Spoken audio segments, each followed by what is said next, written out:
Então, alguns slides eu vou dizer, ó, nisso vocês encontram, mas vou passar. Eu tive que fazer uma seleção de alguns materiais.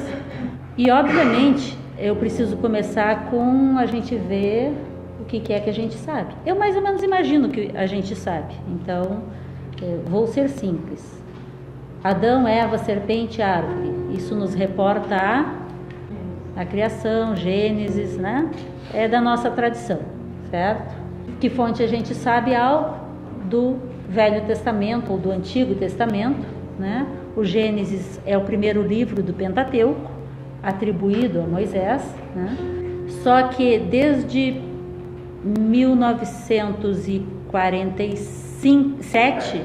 1947, com a descoberta dos manuscritos do Mar Morto, foram descobertos todos, com exceção do livro de Esther, todos os demais livros que compõem o Antigo ou o Velho Testamento foram redescobertos nos manuscritos do Mar Morto.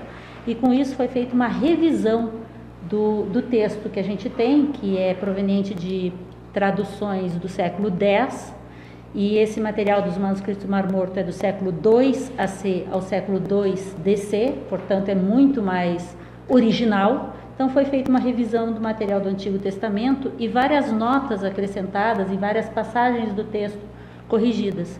Então isso está na chamada Bíblia de Jerusalém, né, que foi uma edição específica que foi feita a partir desse material, e hoje em dia não é plausível pensar em ler o Velho Testamento sem ser junto com essa revisão. Eu não vou fazer uma revisão extensa do Velho Testamento, porque esse é mais acessível a nós, mas eu preciso pontuar alguns elementos. Como eu disse mais cedo, eu vou considerar a presença, né, a revisão junto com os manuscritos do Mar Morto. Eu quero partir daquilo que a gente conhece. Eu quero que a gente faça uma revisão dessa temática.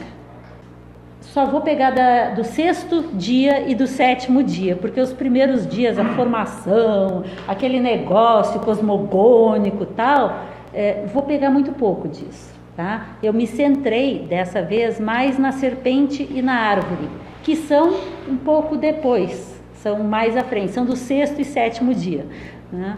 Então, os primeiros dias a gente vai descansar um pouquinho. Tá?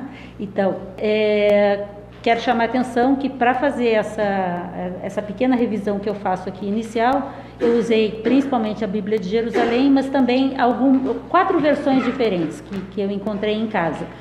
E diz a Blavatsky que no século I haviam 4 diferentes versões do Pentateuco, não são essas 4 que eu usei. Então, sobre a história de Adão, Eva, serpente e as árvores, né? No sexto dia os Elohim, como a gente falou, criaram as espécies animais. Aí os Elohim dizem, façamos o antropos, façamos o homem, façamos o antropos, a nossa imagem e semelhança. Isso mostra que há uma diferença entre Elohim e aquilo que é criado, e que eles dominem sobre todas as criaturas, o que está sendo criado. E aí, multiplicai-vos, dominai a terra, as ervas e frutos serão vosso alimento, os animais e verduras serão alimento, e aí vem o sétimo dia. Né? Eu não vou ler o Velho Testamento, né? Só passagens. Diz 2.4, essa é a descendência, obviamente não histórica, do céu e da terra, ou do duplo céu, quando foram criados. Nos ensinamentos da Suméria, o Velho Testamento lá, e no Egito também, mostra que essa explicação, deixa claro que essa explicação é uma sequência de gerações divinas, e não a geração do homem. Então, só aqui a gente já tem elementos para começar a pensar. E aí parece no 2.4 que recomeça a narrativa por uma outra fonte, a linguagem fica diferente, e ele retoma a geração do homem. Então, Yahvé Deus, modelou o homem com a argila do solo. A argila do solo é Adamá. Então não é muito por acaso que a gente também vai ter esses nomes. Insuflou em suas narinas um hálito, ou um sopro, ou o alento, né, de vida. E o homem se tornou um ser vivente, ou se tornou um nefesh, né, ou seja, um ser que está animado por um sopro vital manifestado pelo espírito Ruá. Isso está nas notas. As notas dos manuscritos do Mar Morto trazem esse tipo de referência. Tá? Yahvé plantou um jardim em Éden. Éden significa delícias, prazeres, né? Ou paraíso. No Oriente, Então, o jardim era no oriente da terra onde estava. Pequenas coisas que a gente não se dá conta quando lê. Pequenos detalhes, mas que vão ser úteis para a gente ver o restante. E aí colocou o homem que ele modelara. No 2.9 diz: Yahvé faz crescer vegetais como alimentos, e no meio do jardim coloca a árvore da vida e a árvore do conhecimento do bem e do mal. No Velho Testamento está assim: a árvore da vida e a árvore do conhecimento do bem e do mal. Geralmente a gente pensa em uma árvore só, né? Pois é, são duas. Está no Velho Testamento, eu não estou falando ainda dos gnósticos, né? E aí ele fala que tem um rio que irriga o jardim, que tem 4 braços, Fison, Gueon, Tigre e Eufrates, e Yahvé colocou o homem no jardim do Éden para cultivar esse jardim e o guardar. E diz a Adão: pode comer os frutos de todas as árvores, mas não da árvore do bem e do mal, porque senão morrerá. Ele não diz, se a gente ler bem o texto, que Adão vai morrer se comer dessa árvore, mas que Adão estará sujeito à morte se comer desta árvore. Esse fruto, está na nota, dá a faculdade de decidir o que é bom e o que é mal, e de agir consequentemente com autonomia moral, o que atenta à soberania de Yahvé. Por isso que ele não queria que o Adão comesse do fruto que dá a ele autonomia de escolha. E aí, novamente, o texto meio que muda, parece vir de outra tradição. Quando eu falo essas coisas não é porque eu sou linguista, é porque os textos, os comentaristas fazem esses comentários, incluindo a Blavatsky, que tece alguns comentários. E Yahvé modela do solo criaturas. Adão dá nome a essas criaturas. Aí Yahvé adormece Adão. Isso é bem mais longo, né? Eu estou pulando pedacinhos. E Yahvé faz a mulher de uma de suas costelas. E neste local, Yahvé coloca carne. Carne é mais frágil do que osso. Será que essa fragilidade do homem, o homem não é como homem e mulher, o homem como humanidade, o ser humano, né? Em relação a essas nossas relações duais, corpo, alma, homem e mulher, não tem a ver com essa fragilidade que foi enxertada no tronco de Adão? E Yahvé tira de uma costela da sustentação, retira uma parte da sustentação de Adão, que não era dual ainda, tira uma parte de Adão e faz dessa parte Eva, gera uma dualidade. E interessante que ele tira uma parte de sustentação e coloca uma coisa mais frágil para dar sustentação naquele pedaço que ele tira. São só conjecturas, tá? No texto segue e diz: um homem deixa seu pai e sua mãe e se une à sua mulher, e eles se tornam um. Por que eu estou destacando essa passagem? Porque essa passagem vai ser bastante comentada em textos gnósticos, quando fala do tornar-se um, do abandonar pai e mãe, no sentido de reconhecer que você tem uma origem, mas você tem que ser independente, você tem que criar seu próprio caminho. 3.1, a serpente era a criatura mais astuta. Ela conversa com a mulher, e a mulher é a mais buscadora. A mulher teve curiosidade, a mulher quis ir saber qual era essa da tal da árvore. A serpente procurou a mulher para conversar e não o homem. Por que será? Eu sei que na tradição mais tradicional diz porque a mulher é fraca, né? Fofoqueira, né? Mas talvez essa busca tenha sido porque ela tinha uma ânsia muito maior, uma busca muito maior, né? A gente vai ver isso agora nos próximos textos. Ela conversa então com a mulher sobre os frutos das árvores de que podem comer. São 2 árvores, entre as árvores do paraíso, 2 em especial, a da vida e a do bem e do mal, do conhecimento do bem e do mal, ou a árvore da gnosis. E a serpente ressalta para Eva, porque na verdade ainda aqui Adão não deu nome a Eva, né? Mas ressalta para a mulher que eles não morrerão, não. Preocupa não, vai morrer não, tá? Se comerem do fruto da árvore do meio do jardim, mas que seus olhos se abrirão e serão como deuses, versados no bem e no mal.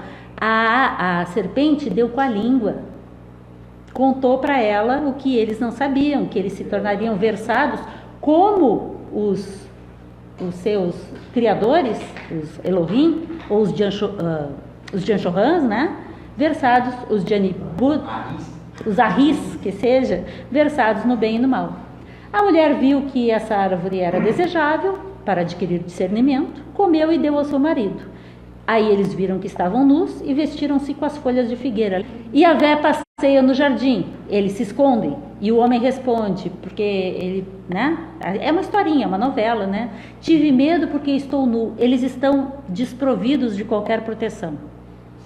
E Yahvé então amaldiçoa a serpente, põe uma hostilidade entre ela e a mulher, ou entre suas linhagens.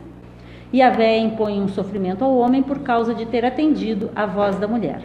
A mulher é chamada Eva por Adão. Adão olha para ela e diz: eu te chamarei Eva. Eva significa a mãe dos vivos. Aí os Elohim olham e veem que o homem comeu do fruto, né?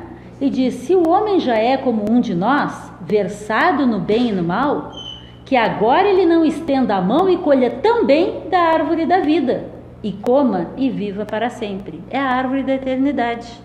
E aí o homem é expulso do paraíso.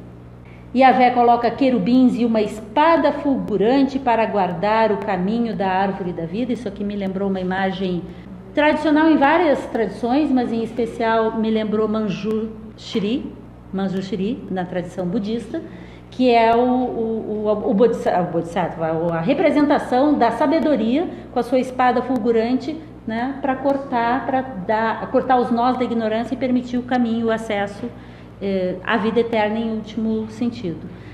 E a narrativa adiante já implica uma civilização, portanto o texto não faz sentido, né?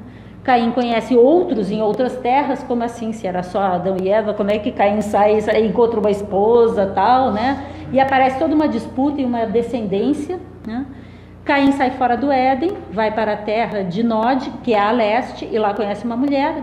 Desse casamento nasce Enoque, desse casamento nasce Irade, de Irade nasce... E aí vem toda aquela sucessão que é falada na tradição, que não me importa aqui agora. Aparece o nome Adão e nasce Sete. O Adão do lado de fora agora. Muito bem, eu disse que eu ia passar isso aqui rápido porque vocês têm uma noção. O que eu vou fazer agora é trazer a versão da doutrina secreta, algumas coisas da simbologia sobre a árvore e a serpente na doutrina secreta, e aí vou fechar com passagens dos gnósticos acerca desse mito todo, que é muito interessante, né?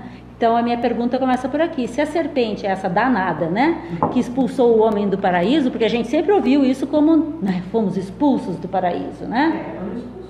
Se a serpente foi a causadora de convencer Eva, que tinha sido retirada do costado de Adão, a comerem do fruto, e assim, por esse motivo, se tornarem iguais aos Elohim, os criadores, e portanto eles, os criadores, os retiram do paraíso, porque eles, os Elohim, comandados por Yahvé, que é às vezes considerado como um dos Elohim, que eu considero a forma mais correta, mas que também pode ser usado o nome como essa coletividade, né, geradora da humanidade, porque aqui nós estamos falando do Adão e Eva como a humanidade.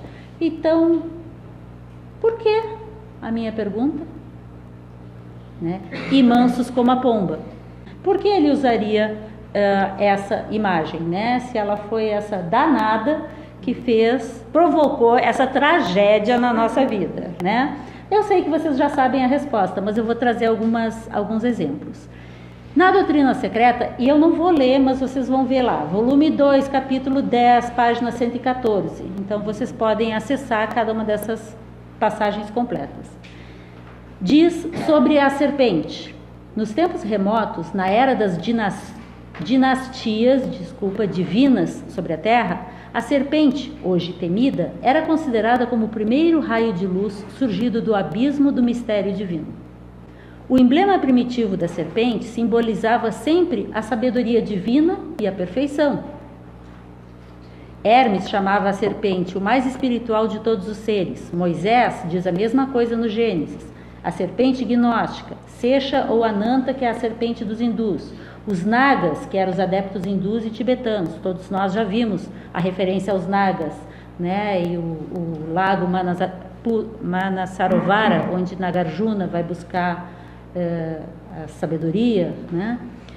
A serpente e o dragão eram os nomes que se davam aos sábios, aos adeptos, os iniciados da antiguidade, né? Então, um iniciado era chamado dragão, serpente, naga, e o crocodilo é a forma egípcia do dragão. A serpente foi sempre o símbolo da renovação sucessiva ou periódica, até pela sua forma. E aí a gente comentou já nesses dias aqui sobre a serpente como o Ouroboros, que morde a própria cauda e assim mantém o círculo do tempo, né? Então, por isso ela é o símbolo da renovação, da imortalidade e do tempo. Marcos, Valentino e outros gnósticos, e também em Psicosofia, nos primeiros séculos do cristianismo, se referem a duas serpentes. Foi na Idade Média que a serpente passou a ser símbolo do mal e do demônio. E aí a gente encontra nos textos gnósticos, se utilizando dessa linguagem grega, o agatodaimon como sendo a serpente que simboliza o lado do bem e o cacodaimon como sendo a serpente que simboliza o mal, né? Como sendo ramos do mesmo tronco da árvore da existência, porque inicialmente não há dualidade, mas para que um lado se manifeste, obrigatório e necessariamente o outro lado se manifestará, né? Então são duas expressões do mesmo absoluto. Dragões e serpentes da antiguidade possuem 7 cabeças, uma para cada raça, e cada cabeça carrega 7 cabelos. A serpente de 7 cabeças tem muitos significados nos ensinamentos arcaicos. A serpente gnóstica, com as 7 vogais em sua cabeça, isso aparece nos 7 sermões aos mortos, do Jung, os 7 sermões aos mortos, né? Também aparece com as 7 vogais representadas. Era o emblema das 7 hierarquias dos criadores setenários ou planetários. Diz a Blavatsky, na instância 2, verso 7, que a serpente gnóstica representa com as 7 vogais essas 7 hierarquias dos criadores setenários ou planetários, que era o assunto que a gente estava vendo hoje. Os ofitas afirmavam várias classes de gênios, ou seja, cada uma dessas forças era a representação de uma força, de um gênio, de uma energia, né? Que dependia essa sua força do seu grau de luz, de quanto de luz tinha em si próprio. Epifânio, que é um historiador da tradição ortodoxa, né, dizia que os gnósticos tinham razão para honrar a serpente. Foi esta que ensinou os mistérios aos homens primitivos, ora, né? É por isso, né? Isso está num livro chamado Contra as Heresias, né? Um livro bastante citado na história da Igreja Católica, né? E é exatamente um livro praticamente escrito para condenar os ensinamentos gnósticos, que eram os ensinamentos derivados dos ensinamentos secretos dados por Jesus aos seus discípulos de forma mais reservada, né? E é bobo, né? O Epifânio dizer, eles honravam porque foi ela que trouxe os mistérios para eles, né? Ótimo, ótimo, mas lembrem, de acordo com a tradição ortodoxa, sobre os mistérios de Deus a gente não pode questionar, tá? Daí, diz a Blavatsky, devíamos render graças à serpente pelo assinalado serviço que prestara à humanidade. Ela ensinou a Adão que comesse do fruto da árvore do conhecimento do bem e do mal, para sublimar seu ser pelo conhecimento e sabedoria, para não ficar naquela mesmice em que ele era inconsciente, em que ele não era desperto. Quer dizer que sublimar? É ultrapassar o limite nesse sentido. Então, como símbolo, a serpente possuía vários aspectos e por isso eu estou só comentando alguns deles, né? A serpente possuía tantos aspectos e significados ocultos quanto a própria árvore, a árvore da vida. São 2 árvores, então a gente tem que ver 2 árvores. A árvore da vida, que é aquela que dá o fruto da eternidade, está com a árvore pendurada aí? E a árvore da gnosis, que é a árvore do conhecimento do bem e do mal. Se nós não consumirmos desses 2 frutos, que têm suas raízes no eterno, é isso que eu vou passar agora, né? E que com a manifestação inverte a sua posição, né? E coloca suas raízes no mundo, se nós não comermos desse fruto, nós continuaríamos tão inconscientes quanto estavam Adão e Eva. Está vendo que ela tem raízes embaixo, mas se eu virar, ela também funciona. Essa é uma árvore bem simbólica, né? Diz na doutrina secreta, na primeira diferenciação na natureza, do elemento eterno único, se implantam as raízes da árvore da vida. Falta um D ali. Então, na primeira diferenciação na natureza, do elemento eterno único se implantam as raízes da árvore da vida. Então, as raízes da árvore da vida são implantadas quando o primeiro Forrat vem, né? Porque não vai ter vida, a vida começa com essa infusão de Forrat. Então, é no momento da primeira diferenciação, né? No princípio, a árvore estava invertida, era o que eu estava dizendo, e suas raízes nasciam no céu, brotando da raiz do ser integral. Então, vinha do alto ou de dentro, né? Dependendo da referência que a gente for usar. Onde quer que tenha nascido o homem, no norte ou no sul, oriente ou ocidente, o real pensamento religioso se desenvolve a partir de uma intenção pré-determinada do oculto. O real pensamento religioso, aquilo que é real, aquilo que manifesta a verdadeira religião sabedoria, surge, vem à tona a partir de uma intenção pré-determinada do oculto. O crescimento da tradição vem sendo inspirado pelas mesmas revelações. Lembra, isso aqui é doutrina secreta, ela está falando dessa tradição sabedoria que vem vindo por muitos caminhos. E o homem foi criado à sombra protetora da mesma árvore do conhecimento. É um outro momento em que ela tenta mostrar que a árvore do conhecimento é a que gera o conhecimento, no caso aqui é Dhinana, é gnosis, né? De todas as verdadeiras tradições. E que, para isso, nós temos que estar com os nossos ouvidos abertos, né? Que é o que refere, inclusive, voz do silêncio. É o Anthropos, esse homem aqui é o Anthropos, né? A humanidade foi criada à sombra desta árvore do conhecimento. Estamos à sombra, mas precisamos comer desse fruto. Tem uma outra passagem, que eu não me lembro se eu botei aqui, que ela diz que é necessário que a gente corte essa árvore para que a gente possa se libertar. Entendi mais que a gente está à sombra no sentido de estar protegido por essa árvore do conhecimento quando a gente tem acesso ao pensamento religioso, aqui entendido como a verdadeira tradição do Religare, isso, a tradição sabedoria que nos é ofertada por essa árvore do conhecimento com seus galhos. Algumas árvores são podres, não são dessa mesma fonte.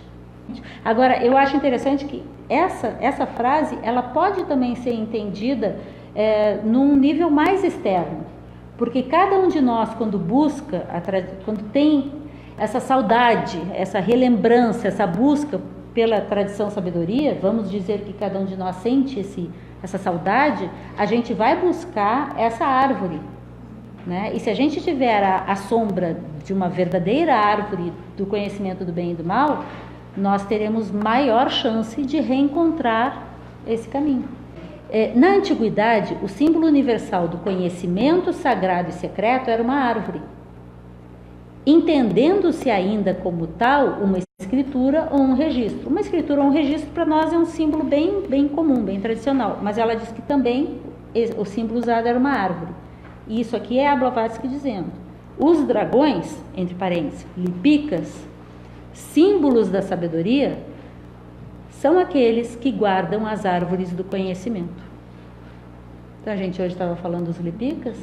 Diz ela, na instância 5, verso 5, diz ela não, quer dizer, ela nos disponibiliza, né, da instância 5, verso 5, verso 5, que os dragões, que são símbolos da sabedoria, são os que guardam as árvores do conhecimento. Os druidas são os que guardam os carvalhos, e os druidas são, nominalmente, os representantes dos senhores de sabedoria, são os sábios daquela tradição, né? Aí ela conta de um mito, né, de Juno dando a Júpiter, no dia do seu casamento, uma árvore com um fruto de ouro, e que essa seria uma outra forma de Eva, do mesmo mito, né, de Eva oferecendo a Adão a maçã da árvore do conhecimento, né? E achei interessante ela dizer que a árvore verde é aquela que é regada pelas águas da vida. E aí eu quero dar destaque em especial a essa passagem. Eu estou fazendo também um pouco rápido, porque eu quero me deter um pouco mais nas interpretações gnósticas. Essas aqui vocês têm um pouco mais de acesso. Doutrina Secreta, volume 2, seção 8. Um comentário da doutrina esotérica. Lembra que, acho que foi o Alberto que comentou aqui, que às vezes a Blavatsky dá uma paradinha e diz assim ouvi, ou diz um grande ser, ou, né?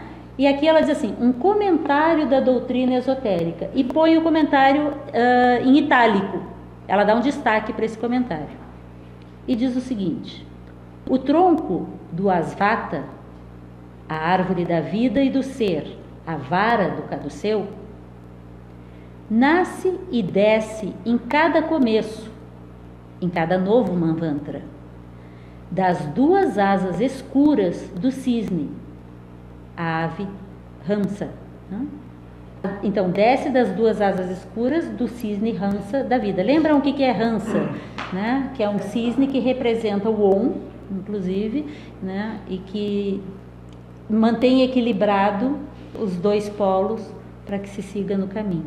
As duas serpentes do caduceu, o eternamente vivo e a sua ilusão, ou seja, as duas serpentes, lembra o Agato Daimon e o Caco Daimon, espírito e matéria, representantes do espírito e matéria, cujas duas cabeças procedem da cabeça entre as asas. A cabeça está entre as asas e representa o Aum, né? O Om completo. Descem ao longo do tronco as duas serpentes, entrelaçadas num estreito abraço. As duas caudas dessas duas serpentes, que são as polaridades desse todo, juntam-se na Terra, o universo manifestado, formando uma só. E esta é a grande ilusão, Olanu. Acho que é uma passagem para a gente ficar, né? Porque tem muito simbolismo aqui no meio, tem muita coisa. Obviamente é uma leitura, uma linguagem para alguém que circula muito tranquilamente nesses símbolos, né? E também eu busquei um pouco do que ela fala muito mais sobre Adão e Eva no volume 3, mas ela diz essas duas passagens que eu achei interessantes. Adão e Eva, sobre Adão e Eva, a árvore é a manifestação e o conhecimento disso. Nas notas preliminares do volume 3, do volume 3. O primeiro Adão, o Kadmon, é a síntese das 10 Sefiró, das quais as três primeiras Sefiró das 10, permanecem no mundo arquetípico. As demais 7 geram o mundo manifesto, são o segundo Adão, os Elohim. Então aqui a gente já vai começar a decifrar algumas coisas que vão aparecer nos apócrifos gnósticos. Isso é o terceiro Logos. O terceiro Logos é o conjunto de forças criadoras, não é? E é manifesto. Os 7 raios. Né? Os 3 primeiros dos 10 são do e manifesto. E em outra passagem, também das notas preliminares, na mesma página, ela diz: o primeiro Adão, macho e fêmea, não é homem, mas a hoste de Sefiró, forças ou anjos ou Elohim, tudo isso que a gente viu hoje, feitos à imagem e semelhança do alto. O segundo Adão, o terceiro Logos, é esotericamente um conjunto de 7 tipos, grupos de homens. Grupos de homens naquele sentido que a Josi colocou pra gente. Não são naquele sentido de 7 raios, de 7 forças, de 7 conjuntos que vão gerar os princípios em cada um de nós e a todos nós. Sim, são os Janshvas. Ou Sefirós, ou Elohim, ou as muitas formas, ou Zahri, isso. Esse é o meu tema mesmo, né? Eu só estava contextualizando um pouco. Adão, Eva, a árvore e a serpente numa perspectiva gnóstica. Como eu não conheço o que vocês sabem, eu vou passar bem rapidamente só uma noção, né, de que existia um primitivo ensinamento real gnóstico de Jesus. E isso vai gerar o cristianismo gnóstico primitivo, né, e a tradição dos ofitas, não por acaso chamados de ofitas, porque eles são chamados de ofitas porque fazem reverência a Ofis, serpente, né? Então, desses ofitas derivaram vários textos, manuscritos, né? E alguns, na verdade, muitos desses falam sobre Adão, Eva, serpente e a árvore. Os que falam disso, eu não sei dizer para você se são todos, mas quase todos são textos setianos, tá? Textos derivados da tradição setiana do Egito, associada com esse cristianismo que é o de Jesus, porque Jesus estudou no Egito.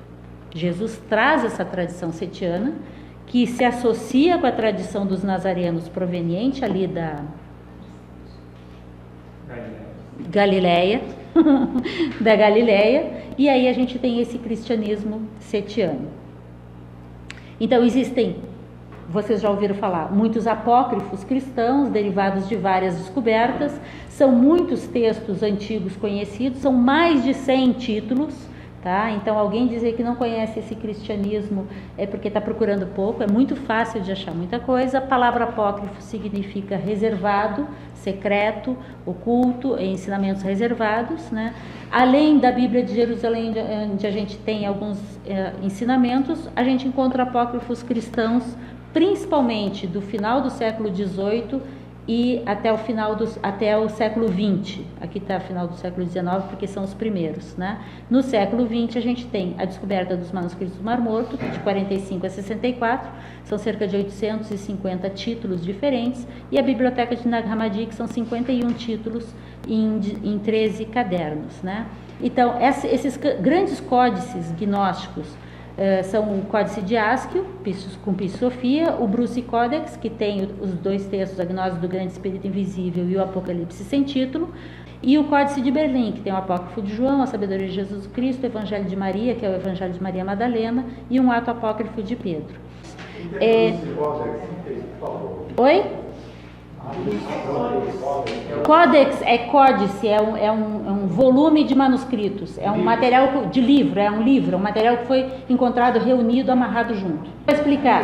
Chama Asquio Codex ou Códice de Asquio, porque quem o trouxe à tona chama-se Asquio, né? É bem interessante entender isso, porque quando eu coloco esses três aqui, eles foram descobertos em 1786, 1784, é por aí, né? E 1800 e alguma coisa, né? 96, isso, o Berlim. Eles têm muita similitude entre eles. E eu tenho traduzido, que hoje, A Sabedoria de Jesus o Cristo, é um texto que eu tenho estudado bastante, e que hoje, quando eu terminar isso aqui, eu vou botar um quadro aqui para vocês, para a gente discutir a doutrina secreta nos textos gnósticos. A Sabedoria de Jesus o Cristo é, na minha opinião, uma introdução a Pistis Sophia. Pistis Sophia é um conjunto de aulas, na minha opinião, é um conjunto de aulas, são debates que ocorrem entre Jesus e alguns dos seus discípulos. É a seção esotérica de Jesus, isso. São 14 discípulos nominados nominalmente, citados nominalmente. As perguntas que eles fazem e as respostas que Jesus dá estão claramente presentes nesses textos do Bruce Codex. Mas assim, à medida que a gente vai tendo essa oportunidade de lê-los, a gente vai entendendo melhor e vai conseguindo, com um pouco mais de clareza, conseguir trazer, inclusive, para outros que tenham interesse. O Apócrifo de João é rigorosamente o mesmo conteúdo. E é considerado, talvez, o mais esotérico, o mais interno, o mais denso dos textos de Nag Hammadi, que é a próxima descoberta que eu vou mostrar aqui, que é o maior volume de códices encontrados, né? E o Evangelho de Madalena, que eu também já traduzi, já apresentei em vários lugares, eu tenho ele bem comentado, tem o mesmo tipo de linguagem de todos esses textos. Então, são textos de um mesmo contexto. Isso é claro, tá? E a maior descoberta, eu não botei o título, me desculpem, é a biblioteca de Nag Hammadi, que são os 51 textos, né? Eu não botei aqui a capa, na verdade eu copiei esse slide, peguei esse slide de uma palestra mais antiga. Já existe em português, a tradução é bastante ruim, mas se vocês procurarem na internet, vocês encontram alguns desses textos, além de ter a tradução da Madras em português. E a sugestão que eu sempre faço é começar por esse livrinho, porque ele dá uma boa noção do que são os textos e como foram descobertos. Chama Os Evangelhos Gnósticos, a autora é Elaine Pagels. Tem na estante virtual, eu ia dizer que não existe mais publicação nova e publicada pela Cultrix, tá? Então, a partir desse material, eu fui buscar alguns dos textos que falam sobre Adão, Eva e a serpente e isso tudo. E já digo para vocês, aqui tem alguns dos textos, o Apócrifo de João fala disso, Sofia de Jesus o Cristo fala disso, Evangelho da Verdade muito en passant, o Evangelho de Filipe fala disso, o Evangelho dos Egípcios também, o Eugnosto também, o Tratado Tripartite também. Então, tem vários desses textos que abordam esse tema. Eu selecionei alguns para mostrar para vocês o que eles diziam. Tá? Eu começo pelo Apócrifo de João. O Apócrifo de João, é interessante observar que esse texto, além de ser considerado um dos mais longos da coleção e ser considerado um dos mais densos, mais profundos, ele existe no Códice de Berlim, descoberto no final do século XIX, em 1896, e também existe na Biblioteca de Nag Hammadi. Existem 4 cópias desse texto. Então é um texto que fica difícil de ser contestado, porque existem diferentes versões, traduções, cópias deles em momentos, em espaços diferentes. Eu não botei o texto todo, ele é muito extenso, né? Mas eu fiz alguns comentários e ilustro. No começo, há uma abordagem aos primeiros capítulos do Gênesis, de uma perspectiva gnóstica. Há uma reinterpretação de personagens como Adão, Eva e o papel do demiurgo criador, que se chama Yaldabaoth. É esse o nome que os gnósticos dão ao Yahvé, é esse o nome que os gnósticos dão a essa força criadora. Claramente, Yaldabaoth é distinto da divindade suprema. E Yaldabaoth significa o Deus cego, o Deus tolo, né? Que tem características de ser raivoso, ciumento, arrogante, né? Construtor da forma, que é o que vai aparecer aqui. A divindade suprema, no Apócrifo de João, é dito o seguinte: como ele é o espírito invisível, não convém pensá-lo como Deus ou de qualquer outro modo, pois ele está além de Deus, sendo ele o único absolutamente perfeito.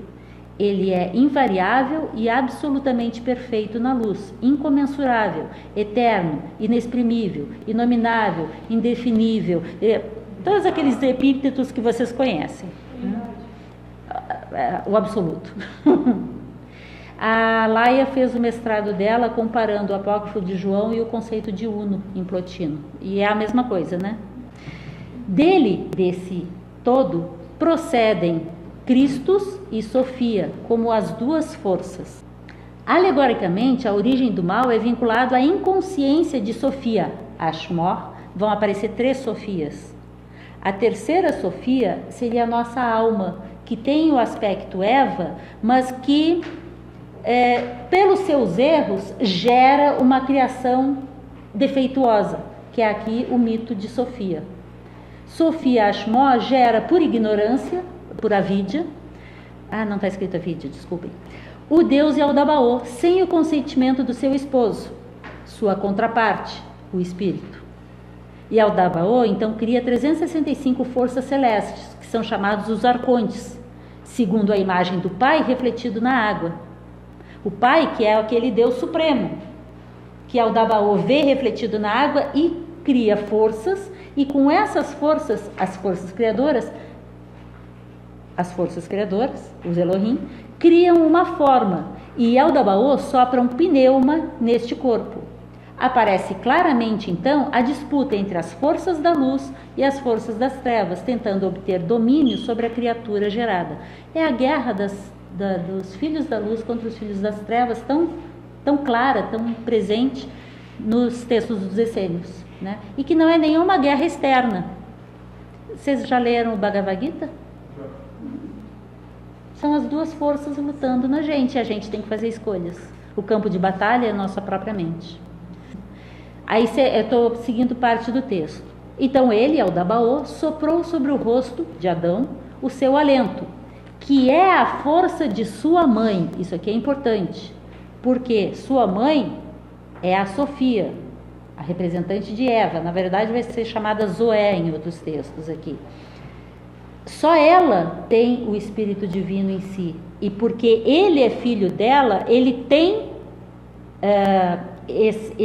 essa potência que, quando ele assopra na criatura gerada, essa criatura passa a ter essa vida. E a força da mãe saiu de Aldabaô e penetrou no corpo psíquico, não é no corpo material. Lembrem, Paulo?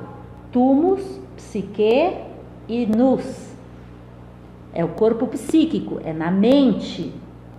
É que é um detalhe que eu acho bem interessante. Ótimo. O Yondabaô, ele sopra no rosto de Adão seu alento, que é a força da sua mãe, como tu acabou de explicar. Só que no texto, ele só sopra porque a Sofia convence ele a fazer isso inconscientemente. Então, não é uma vontade que vai por parte dela. Sofia vê o erro que fez quando criou um monstro. E Aldabaô gera a forma, e essa forma é um ser inerte, que vira um brinquedinho nas mãos de Aldabaô. Qualquer semelhança com a nossa vida é mera coincidência. Tá? Sofia, vendo que aquela criatura não tinha vida própria, ela convence o seu filho tonto, Yaldabaô, a soprar, e por meio da força dela que está nele, essa criatura passa a ter vida. Lembra que eu li o Espírito que insufla e os Elohim veem que o homem tem vida agora, então vamos tirar ele dali, ele agora já sabe do bem e do mal, vamos tirar ele dali. É isso que os gnósticos vão falar aqui agora. Então, penetrou no corpo psíquico que eles haviam construído segundo a imagem do homem primordial, Antropos aqui, que tem as duas forças, né? E que vai ser relacionado com Abraxas, do Jung e os 7 Sermões aos Mortos. E o corpo se moveu, cheio de energia e de luz, porque antes era um corpo inerte. No mesmo instante, isso provocou os ciúmes do resto das forças, os arcontes, pelo fato de que o homem, que com efeito havia saído de todas elas, essas forças, e ao qual elas haviam dado sua força, agora tinha inteligência bem mais penetrante do que a de seus criadores, e bem maior do que a do primeiro arconte, Yaldabaô. Compreendendo que ele era luminoso, ele, o homem, tinha mais ideias que elas e se havia despojado do vício, elas então o raptaram e o jogaram nas partes inferiores da imensa matéria. Jogaram ele dentro de um paraíso para mantê-lo ignorante. Então, assim, para manter ele preso, para ele ficar... Não é o paraíso, os deleites, é o Kama-rupa. Né? É o mundo do desejo, onde a gente está jogado. Né? Quer dizer que o texto gnóstico inverte a posição do paraíso. O paraíso não é um lugar. O paraíso é um. Sopunha, né? Não é um paraíso. Na verdade, é o mundo dos desejos, onde a gente gosta e se deleita em estar. Né? Irineu, que é o grande criador da Igreja Católica, né, no final do século III. 180, cita um texto gnóstico dos Setianos. Ele diz, tem um texto desses gnósticos, né, que eles chamam de outra forma, do século I ou do século II, ele não cita qual é o texto, eu sei, mas ele não cita qual é o texto, né, e que diz, Yaldabaô, tornando-se arrogante em espírito, jactou-se de si mesmo sobre todas as coisas que lhe estavam abaixo, e exclamou, eu sou Pai e Deus e ninguém há acima de mim. E a sua mãe, ouvindo falar assim, repreendeu-o. Não mintas, Yaldabaô, pois o pai de tudo, o Antropos primordial, está acima de ti, e também o Antropos, o filho do homem. Então, o Irineu salva uma passagem desse texto dizendo, para criticar, que eles dizem isso. Por ele dizer isso, quando descobriram o Apócrifo de João, a Hipóstase dos Arcontes e a Origem do Mundo, que são 3 textos de Nag Hammadi, que tem essa passagem, eles puderam dizer, é verdade, esses textos existiam, o Irineu já tinha citado que eles existiam. E agora a gente tem, como diz Apágios, nas mãos o texto dos próprios escritores, e inteiro, não é só aquela passagem que Irineu criticava, lá do século... Uma confissão extrajudicial. Exatamente, ele não sabia que ele estava se condenando a si. Então, num outro dos textos chamado Hipóstase dos Arcontes, esse para mim é o mais detalhado sobre toda essa história. Isso, acima, está descrito assim: e da sua arrogância disse, eu sou Deus e não há outro além de mim. Está vendo? É a mesma passagem. E do alto veio uma voz dizendo, estás enganado, Samael. E Samael quer dizer Deus dos cegos, que é outro nome que se dá para Yaldabaô. Também é um relato semelhante sobre a origem do mundo, e no apócrifo de João, né, eu sou um Deus cioso e não há outro Deus que não eu, né, ou acima de mim e tal. Porém, proclamando isso, ele indicou aos anjos que existia um outro Deus, pois se não houvesse outro, de quem ele teria ciúmes, de quem ele estaria reclamando, né? Não tem não nenhum outro, eu sou o maior de todos, todos que outro. E o homem então resplandeceu por causa da partícula de luz que estava nele. Então todo o bando dos arcontes, né, pegaram matérias, várias matérias, operaram uma grande fusão e transformaram Adão em sombra. A partir da matéria, da ignorância da treva, do desejo e do seu espírito disfarçado. Que na voz silêncio em Sofia existem exatamente esses 4 que são os que nos prendem ao mundo do Sansara, não com esse nome, mas ao mundo dos desejos. Eis que esses bandidos fizeram o homem carregar o laço do esquecimento, e é assim que ele se tornou um homem mortal. E os arcontes levaram Adão e o colocaram no paraíso e disseram-lhe: come de tudo que está aqui. Nos textos gnósticos essa imagem é bastante usada. Por exemplo, no texto do Bardesanes, o hino da pérola o hino da pérola, a alma é colocada no Egito e os que a querem envolver, enganar, dão de comer para ela, e ela descuidadamente se alimenta dos alimentos dele e se torna esquecida da sua real natureza e do seu caminho, né? Quanto à árvore da vida, eles, os arcontes, a colocaram no meio do paraíso. Então é a mesma história contada de um outro jeito, né? Então a serpente da sabedoria conta que lá também estava colocada a árvore do conhecimento do bem e do mal, e que por meio dos seus frutos, que ela os incita a comer, poderiam conhecer o pleroma, a sua plenitude. Então conta-se sobre Eva, Caim, Abel, isso é o apócrifo de João, sobre o desejo preso às relações sexuais e sobre a salvação possível para aqueles que, com certo ascetismo, no sentido de certo controle de todos os seus... eles estão no paraíso, na terra dos desejos, entendam isso, né? Alcançassem a gnose, e assim está no texto, e que, conhecendo Cristo, não necessitariam mais reencarnar.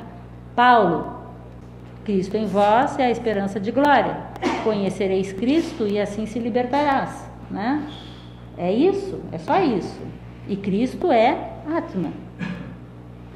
Cristo não é Jesus. Jesus é chamado o Cristo porque ele alcançou tal condição.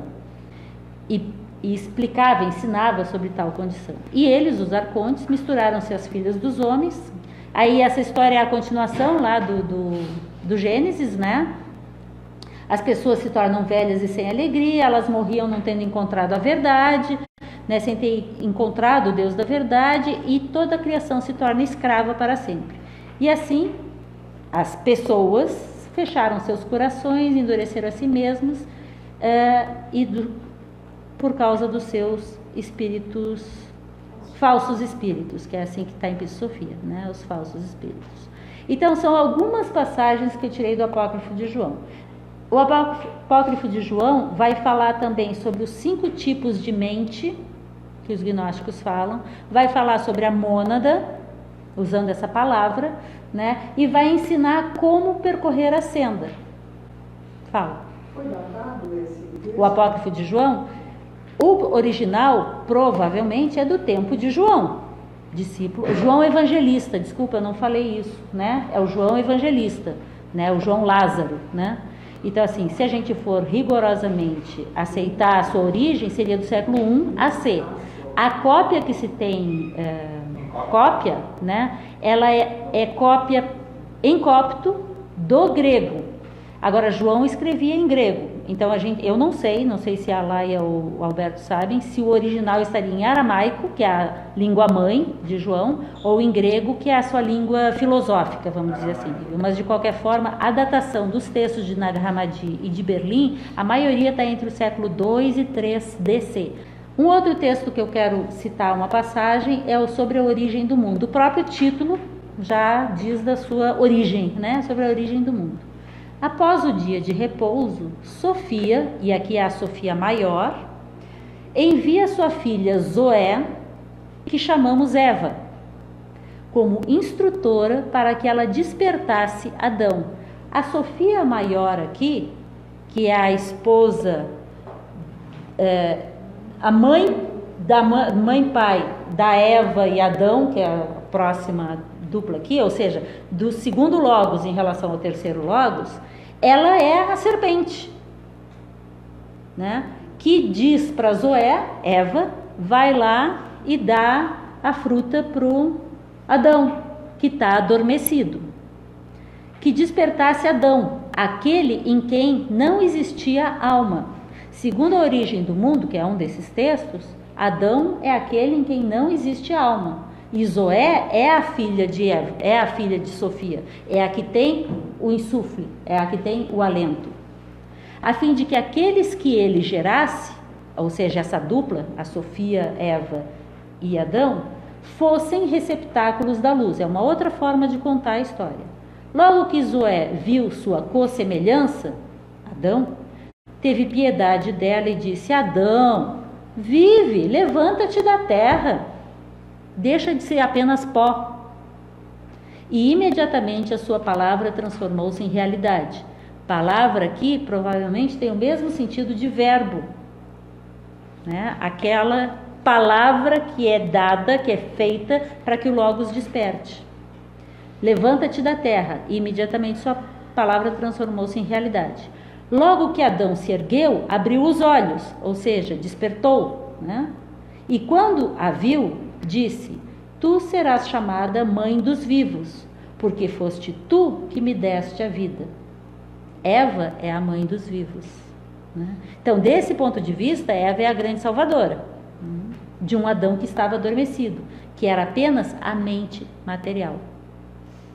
Aquilo que na literatura teosófica tradicional chama de mente concreta e mente abstrata, ou, que é a minha preferência, Manas e Bud, é Eva e Adão. Como em outros textos, novamente aqui se distingue os pneumáticos, os psíquicos e as criaturas presas à terra. E depois, continuando o relato do Gênesis, os arcontes organizam um plano para derrubar Adão e Eva, que agora estavam despertos. Olhem Adão, ele veio a ser como um de nós, os arcontes, os construtores da forma, de forma que ele conhece a diferença entre a luz e as trevas.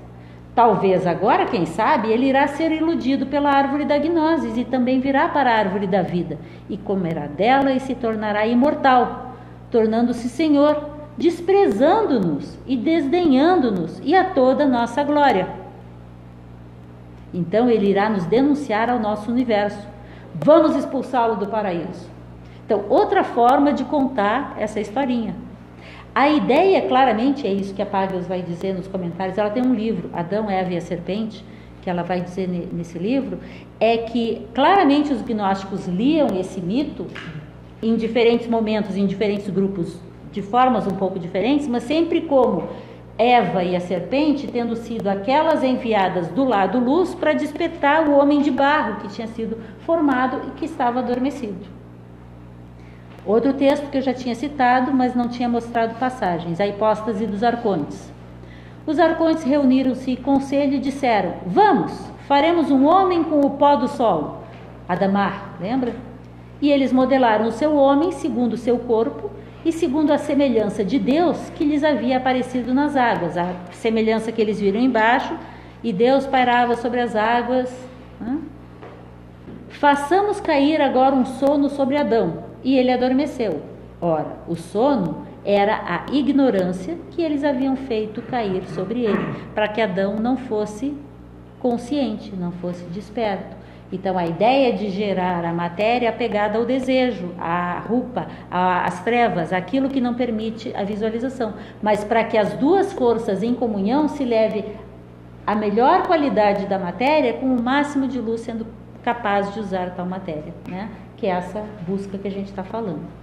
E assim, lhe tiram uma parte de seu costado, aquilo que lhe dá sustentação, a contraparte espiritual, com quem ele deveria reunir-se novamente em casamento espiritual, tornando-se um. Sobre isso tem no Evangelho de Filipe. Ele, num casamento espiritual, com a sua contraparte, ele retorna à sua condição de unidade. Isso é o sagrado matrimônio, o casamento indissolúvel, a câmara nupcial que tantos desses textos gnósticos do passado referem. ainda do hipótese dos arcontes. E quando ele, Adão, a viu, a Eva, disse: fostes tu que me destes vida, teu nome será mãe dos vivos, Eva, pois ela é minha mãe, ela é a médica, a mulher e a que pariu.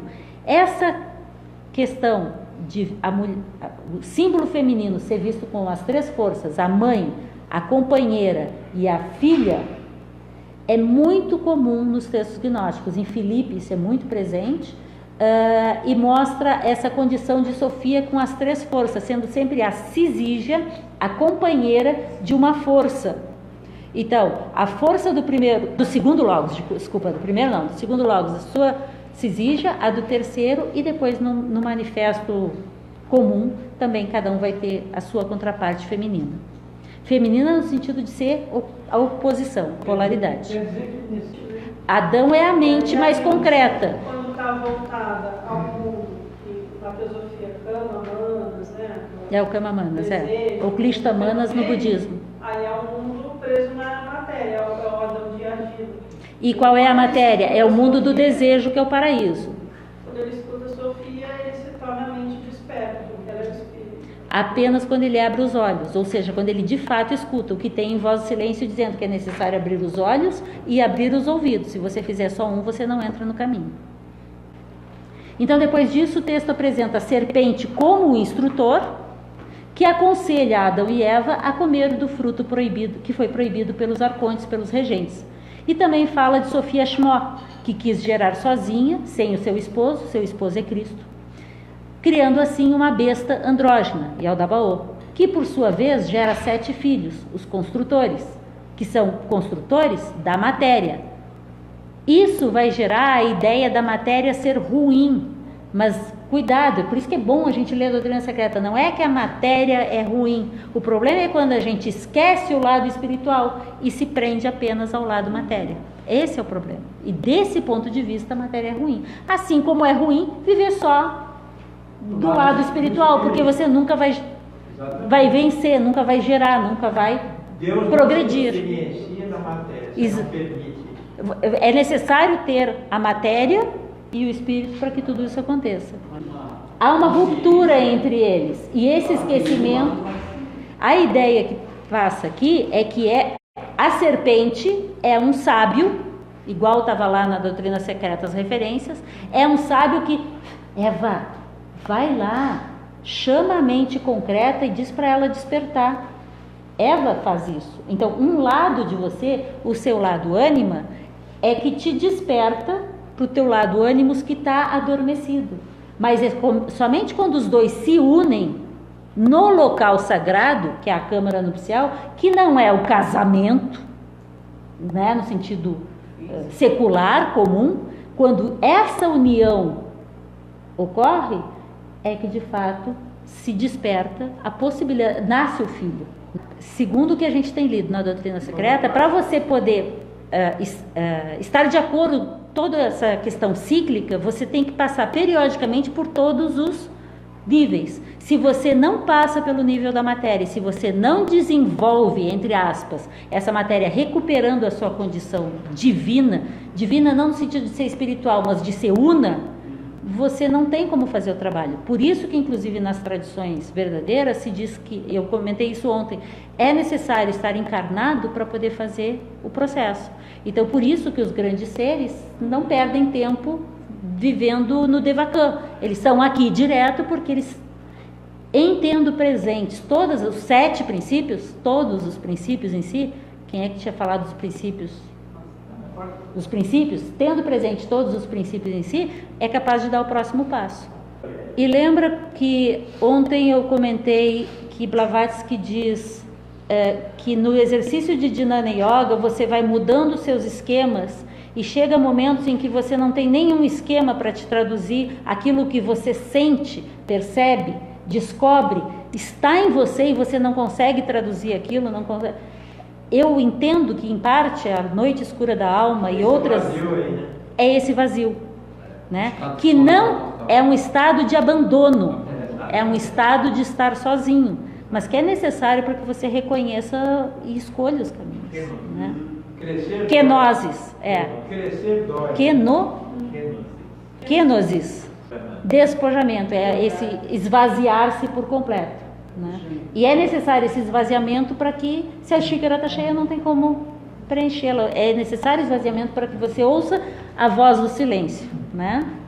Esse esvaziamento não é niilismo, e por isso a importância do que o Bruno estava chamando a atenção para a gente sobre o pleno, o todo, o que todos nós falamos aqui, a realidade última absoluta, que é plena, que é cheia, que é presente, né? Não é niilismo, não é nada. Depois o texto apresenta a serpente como instrutor, já falei, e tem um texto também nos apócrifos chamado Apocalipse de Paulo, que é bem interessante sobre essa questão dos céus, cada um dos céus, né? Em que é atribuído a Paulo, e ele conta no Novo Testamento, ele fala que ele subiu ao terceiro céu, né? No Apocalipse de Paulo, ele sobe até o sétimo céu, e aí ele vislumbra o oitavo, o nono e o décimo. O texto Hipóstase dos Arcontes também relata as súplicas de Sofia, que está imersa no caos, igual é o texto de Sofia, mesma coisa, e termina com uma exaltação àqueles que buscam a luz, exaltando-os para que continuem nessa busca, e a importância de não esquecer, não se deixar levar por desistir, né? E então, no final do texto, todos os filhos da luz conhecerão de fato a verdade e sua raiz, e o Pai da totalidade, e o Espírito Santo. O Evangelho de Filipe, texto muito bonito também, tem muitos conteúdos nele, mas eu só peguei alguma coisa que falava de Adão e Eva e a serpente e a árvore. No início Deus criou a humanidade, mas agora a humanidade cria Deus. No mundo é assim, os seres humanos inventam os deuses e adoram a sua criação. Seria mais apropriado que os deuses adorassem os seres humanos. É uma crítica a que a gente gera toda uma conceituação de quem é Deus, como ele é, suas qualidades, o que ele faz, e isso a gente reverencia, né? Então Filipe critica isso, a gente gera uma imagem de Deus, a nossa imagem e semelhança, e reverencia a isso. Então seria melhor que os deuses reverenciassem aos humanos, somos nós que os criamos. Cheio de qualidade, Deus é amor, Deus é bondade. Muito atual, porque na falta da criatividade de criar Deus, nós adoramos a nós próprios hoje. A nós próprios. E não conseguindo mais, né? Criar deuses, adoramos a nós próprios. As selfies tem a ver com isso também, né? Quando deixa... Também acho que aos apegos, né? Os apegos terminam sendo aquilo que é idolatrado. Aquilo que é idolatrado e aquilo que nos parece, aquilo do que a nossa mente está preenchida, como diz o Evangelho de Tomé, né? A gente idolatra, a gente reverencia aquilo. Um pouco do mito de Édipo aí. Sim, com certeza, né? Enquanto Eva, olha que interessante essa frase, enquanto Eva estava dentro de Adão, não existia a morte. Por quê? Porque eles eram um só. Não estavam separados, Adão e Eva eram um só. Não havia dualidade. Quando eles caem na matéria produzida por Yaldabaoth, Yaldabaoth os separa, ou seja, ele gera uma força que separa ambos, né? É isso que Blavatsky fala da mente universal, né? Quando vai descer, o triângulo desce, vai se separar. Essa dualidade na manifestação. E que o grande trabalho é, eu não gosto de dizer reunir, mas é tornar uma essa mente que se sente dual, que se apresenta, remontar-se, isso, talvez isso, remontar-se. Mas quando se separou dele, Eva, sobreveio a morte, porque se separaram, então a morte tem início. É a questão do tempo. Quando eles estavam unidos, não tinha nascimento e morte. Na medida em que se separam, passa a ter nascimento e morte. Quando esta, Eva, retorne e ele a aceite, ou seja, quando a mente aceite o aspecto Budi de volta neles próprios, deixará de existir a morte. Nos textos gnósticos, isso é dito a relação entre ser vivo e ser morto. Você pode estar morto estando corporalmente vivo, mas você pode estar vivo independente de estar corporalmente morto ou vivo. Essa é a imortalidade. Essa é a imortalidade. Essa é a imortalidade no mito de Psique, quando ela se une a Eros. Quando ela se une a Eros, exatamente. Deus, a imortalidade É como se comesse do fruto da árvore da vida eterna. Agora, ele só consegue fazer isso se consumir do fruto da gnosis primeiro, para reconhecer essa diferença e ultrapassá-la. Discernimento, exatamente, porque é o primeiro passo em algumas tradições, né? A tradição gnóstica é conhecida como se utilizando muito dos mitos, e ela tem um fortíssimo vínculo com a tradição helenística, né? Então não deve ser à toa. E para terminar, eu acho que eu peguei só mais 3 pedacinhos de texto. No Eugnosto diz assim: agora o primogênito, visto que tem sua autoridade proveniente de seu pai, o primogênito é o filho, né? Ele criou anjos, miríades inumeráveis para acompanhamento. A multidão inteira desses anjos é denominada Assembleia dos Sagrados, as luzes sem sombras. Quando eles se saúdam, seus abraços tornam-se anjos como eles próprios. Por que eu botei isso aqui? Porque essa ideia de que a coisa vai se, relacionada à doutrina secreta, vai se armando, né? Vai se emanando, né? O pai primeiro gerador é chamado Adão da Luz, esse pai desse primogênito, que é o Adão da Luz. Evangelho dos Egípcios fala muito de Adão e Eva, mas eu só peguei esse pedacinho. Este Adão, é uma luz que se irradia da luz. Ele é o olho de Dângama. É o olho da luz. Pois este é o primeiro homem, aquele que aqui é antropos, é o homem humanidade, não é o homem pessoa, né? Aquele através de quem e para quem todas as coisas vêm à existência, que é o terceiro logos, onde tudo está ali para ser posto em funcionamento, e sem o qual nada surge. É uma descrição do que a gente estava vendo. Apocalipse de Adão, semelhante a outros textos de Nag Hammadi, trata de uma revelação feita por Adão a seu filho Sete, que é o terceiro filho, Caim e Abel. Esses dois não dão certo. Um mata o outro, sim, mas no sentido de que um destrói o outro, eles não... E Sete é o filho que nasce da câmara nupcial, onde de fato Adão e Eva, ânima e ânimos, se unem, né?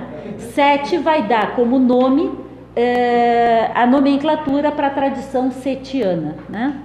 Então, essa revelação feita por Adão ao seu filho Sete e a descendência de Sete. Os filhos de Sete são os filhos da luz. São aqueles filhos da união perfeita, são aqueles filhos da câmara nupcial, são os Mahatmas. Ser filho de Sete é o mesmo que ser filho de Buda, ou seja, um Bodhisattva. Conta a história no Apocalipse de Adão, a história do mundo desde a geração de Adão e Eva até o dia do juízo final. Vocês já viram que em Psofia fala do juízo final também, né? É bem interessante. Ouça minhas palavras, meu filho Sete. Quando Deus criou-me a partir da terra, acompanhado de Eva, tua mãe, eu andava com ela na glória que ela tinha visto no Eon, do qual nós tínhamos saído. Eles tinham vindo do alto, de outro Eon mais alto, e ela tinha visto essa luz. E ela despertou Adão para essa glória. Ela ensinou-me uma palavra de gnosis do Deus eterno. Ela me ensinou acerca do verdadeiro conhecimento, sabedoria, acerca do que é o eterno.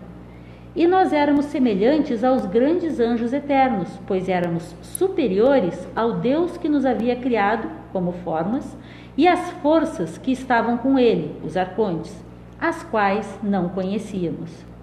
Então Deus, o regente dos eons e das forças, com ira, dividiu-nos. Assim nos tornamos 2 eons. Está dizendo que Adão e Eva são 2 eons. Não são um homem e uma mulher. E a glória que estava em nossos corações deixou-nos, porque se separaram. A mim e a sua mãe Eva. Vê que ele diz que primeiro Eva o despertou, então Yaldabaoth foi lá e o separou. A mim e a sua mãe Eva, junto com a primeira gnosis, que era o alento dentro de nós. Ou seja, a gnosis chegou a eles por meio do alento que eles tinham recebido. Após aqueles dias, a gnosis eterna do Deus da verdade afastou-se de mim e de sua mãe Eva, porque eles se separaram, viraram polaridades.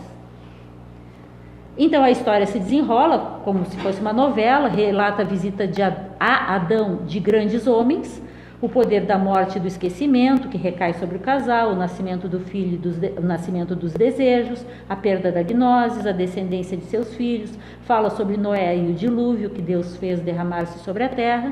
Então há uma nova visita dos grandes homens, e Saclas, que é outro nome para Samael, reage enviando um dilúvio de fogo. Então são coisas que a gente vê na doutrina secreta também. O que é onze para Entendo aqui que são, como é que chama? O antropos é um dos níveis, dos céus, os céus, como eons. Na tradição gnóstica a gente vai ver essa descrição quando eles falam, por exemplo, de ultrapassar o Ogdod e que Sofia Ashmor vem, cai ao mundo, desce os 12 níveis, depois ela tem que recobrar cada um deles. Eva e Adão, eu entendo que aqui está sendo dito que eles são dois desses poderes, duas dessas forças que eram unidas. Quando elas se veem despertas, o Deus da matéria as separa e as retira de lá, e elas se tornam dois eons separados, que devem se reunir. A separação entre Tef e Nut, ou seja, céu e terra, Tá. passam vários eons. É a mesma palavra, na verdade. São dimensões. Isso. Níveis. Níveis, céus, planos. Sim, e aqui Adão e Eva estão sendo chamados duas dimensões. É exatamente isso. É que para mim parece tão óbvio que não existe Adão e Eva, são simplesmente a força inicial do absoluto, Mahat com os dois polos, que então se separam e têm que ser reunidos e são como princípios, como eons dentro da nossa mente, que é a verdadeira alquimia e Lojong do ponto de vista budista, que é reunir as forças e tornar uma só, não ter a mente dual, que é o caminho Madhyamika. Último texto dos apócrifos que eu vou citar, Exegese da Alma. Eu sou uma apaixonada por esse texto, né? Porque ele conta a história do ponto de vista da alma, que busca o seu caminho de retorno e se apaixona. Eva representa a alma humana. Ela alienou-se de sua verdadeira natureza espiritual e se distanciou. Por que ela se distancia? Porque ela cai na matéria, ela se corrompe e se deixa corromper. Então, ela cai em autodestruição e sofrimento. Quando ela se reconcilia com a sua contraparte, com a sua Cisígia, com o seu Senhor, que é Cristo, ela se une novamente ao seu verdadeiro amor, aqui é Eros, né? E resgata a sua natureza e ela é recuperada. Essa é a história de Sofia Ashmor, é a história da nossa alma, que se perdeu e precisa se recuperar, né? Daí algumas dicas de como a gente faz isso. É o canto dos cantos. Sim! Porque não é nem a esposa, é a alma nessa busca. A mulher, a alma. O verdadeiro casamento seria um reflexo disso. Nós vamos ser francos, não é isso. Né? A gente está falando desse casamento interior. Né? Algumas reflexões, então, para terminar. Os gnósticos questionam, segundo a Pagels, eles fazem algumas perguntas. E aí eu peguei alguns comentários que ela faz para fazer algumas reflexões. Ela diz que os gnósticos escolhem uma outra abordagem porque eles, por exemplo, levantam essas questões. Adão e Eva ouviram os passos de Deus nas folhagens do jardim? Né? Deus mentiu ao dizer que eles morreriam se comessem do fruto? Porque eles não morrem, né? É verdade, a gente não tinha parado para pensar nisso. Com quem Deus, fala quando diz: façamos o homem à nossa imagem? Né? Façamos é plural, né? Plural é isso. A nossa quem, né? E por que Deus tentou afastar Adão e Eva do conhecimento, no caso da gnose, que ele admite os faria como um de nós? Egoísta ele, não? Então vocês entendem que a geração da matéria é gerada pelo egoísmo, por causa do egoísmo, para separar ânima e ânimos, a alma, daquilo que a torna desperta de volta à sua casa do Pai? Então diz ela, certos cristãos gnósticos sugeriram que tais absurdos mostram que a história jamais teve a intenção de ser entendida palavra por palavra, mas sim como uma alegoria espiritual, não tanto uma história com moral como um mito com significado.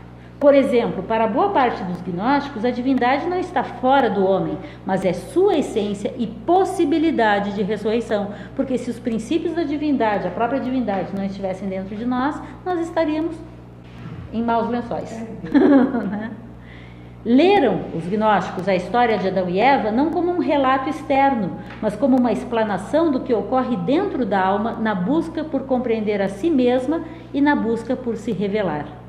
Na interpretação da maior parte desses textos, Eva representa a parte mais elevada da psique, aquela que é intimamente relacionada ao alto, o lado mais místico da mente humana dual, né? Que seria, na minha opinião, Budi.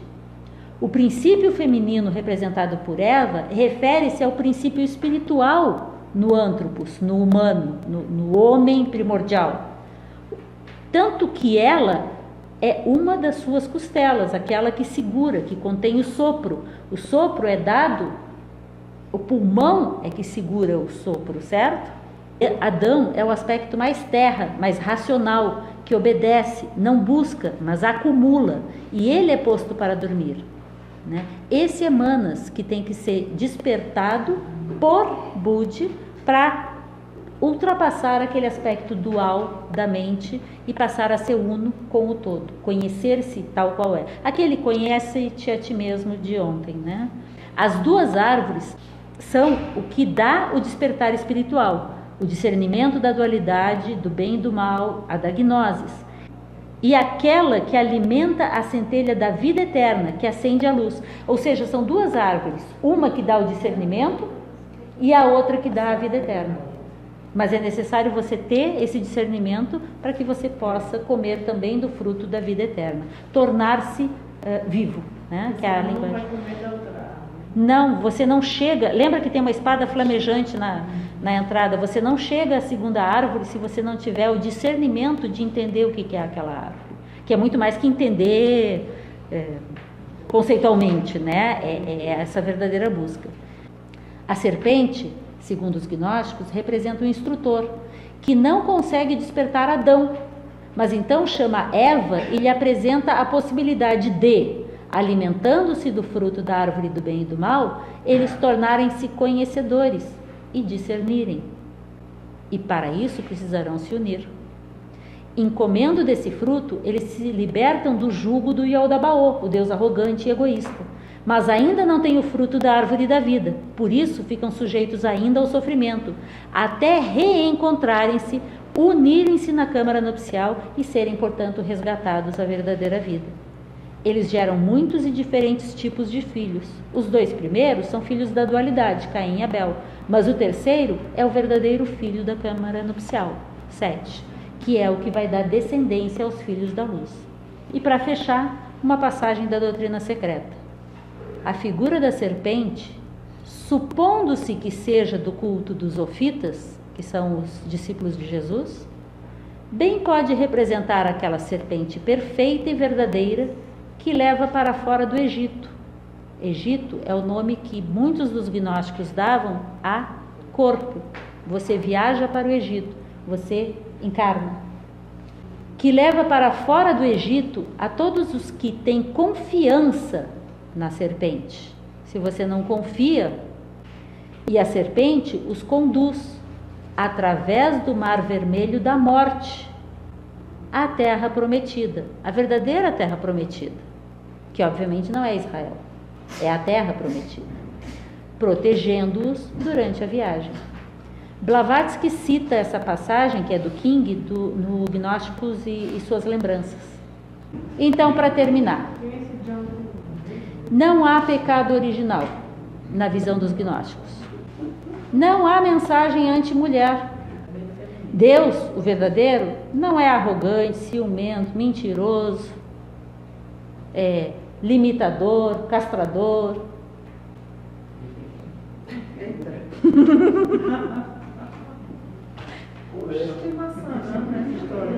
Nem no texto oficial. Não tem. Não tem. Então vamos lá, gente. Eu fechei a parte que eu trouxe. Eu tenho coisas para a gente comentar e eu trouxe isso aqui para a gente conversar. Para quem quiser, desculpa. Tá? Mas isso é só para quem ficar acordado. Meu Deus. Tá? A Marília me perguntou, no popular tem essa coisa de a Eva estragou todo o pedaço. Levou, quer dizer, ele deixou uma visão da mulher Então vamos lá. atual, né? Vamos lá. Assim como Maria Madalena ficou como prostituta. Não estou aqui, como mulher que sou, fazendo uma defesa das mulheres.